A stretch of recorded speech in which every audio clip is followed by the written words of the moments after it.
Je m'appelle Frédéric Leguet, je suis le président de l'association Solidarité Afrique et nous organisons la brocante de la Croix-Rousse chaque premier samedi du mois de juin depuis maintenant 8 ans.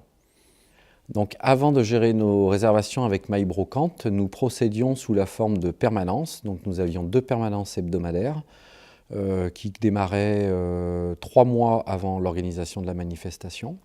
Donc nous accueillons nos exposants sur des créneaux horaires qui allaient de 18h à 20h les mardis soirs et les jeudis soirs.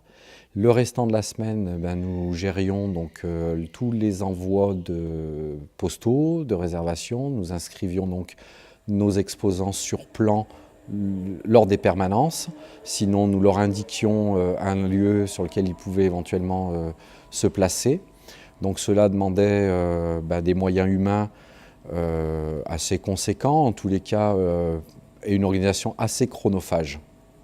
MyBrocante nous a concrètement apporté déjà le fait de nous alléger au niveau de nos permanences. Ça nous a permis d'être constamment, je dirais, en lien, mais de n'importe où sur les taux de remplissage, comment les choses s'organisaient. Ça permettait aussi de communiquer uniquement par email avec nos exposants et pas simplement par téléphone ou par SMS, qui parfois certains messages se perdaient. Et puis on a été aussi très en lien avec l'équipe qui nous a aussi beaucoup guidés et accompagnés dans l'élaboration de l'outil la première année. Par rapport à la réservation en ligne, les freins, les craintes n'étaient pas encore très connus vu qu'on ne l'avait pas expérimenté. Donc il n'y avait pas de frein particulier sur cette modalité-là, si ce n'est qu'on pouvait s'interroger sur les gens dans lesquels qu'il n'allait peut-être pas avoir l'information, mais on s'est très vite aperçu que, en fait, voilà, Internet, les informations se diffusent tellement vite et de toutes parts que je pense que ça nous a même amené de nouveaux exposants. Ça donne une image assez pro de l'organisation, en fait. D'abord, ça leur permet pour un certain nombre de réserver de chez eux, parce qu'on a aussi des exposants qui viennent de très loin parfois, donc ils ne sont pas nécessairement obligés de se déplacer. Ils peuvent eux-mêmes choisir l'emplacement d'où qu'ils soient, alors qu'avant, même en étant éloignés, ils pouvaient nous faire des vœux, des suggestions. C'était un envoi courrier.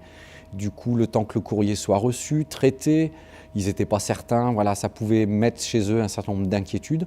Là, tranquillement, rendu le boulot, on s'installe dans son salon et puis on ouvre son ordinateur et on s'enregistre soi-même. Et puis si on a une petite difficulté, un petit message et on règle ça très rapidement. Aujourd'hui, envisager de repasser à la réservation traditionnelle, ce serait un peu comme si on nous demandait de nous passer d'un téléphone portable, comme si, voilà, ce serait retourner un peu au marteau, burin et la plaque de marbre. Donc difficile de l'imaginer.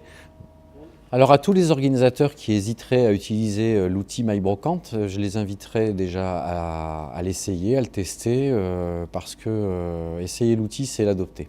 Ensuite, au niveau des plans, il faut reconnaître que la fonctionnalité qu'on a avec MyBrocante est vraiment incomparable avec un plan papier. On peut se déplacer, on a l'espace, on voit les rues, donc les exposants très simplement peuvent se rendre compte et vraiment identifier l'endroit où ils vont être. C'est assez clair pour se repérer. Même justement pour quelqu'un comme moi qui n'est pas très comment dirais-je, très à l'aise avec l'outil informatique, c'est relativement facile. Si je devais mettre une note sur la facilité de la prise de l'outil, allez, je dirais 4 sur 5 parce qu'on n'a jamais l'excellence, mais voilà, on l'approche.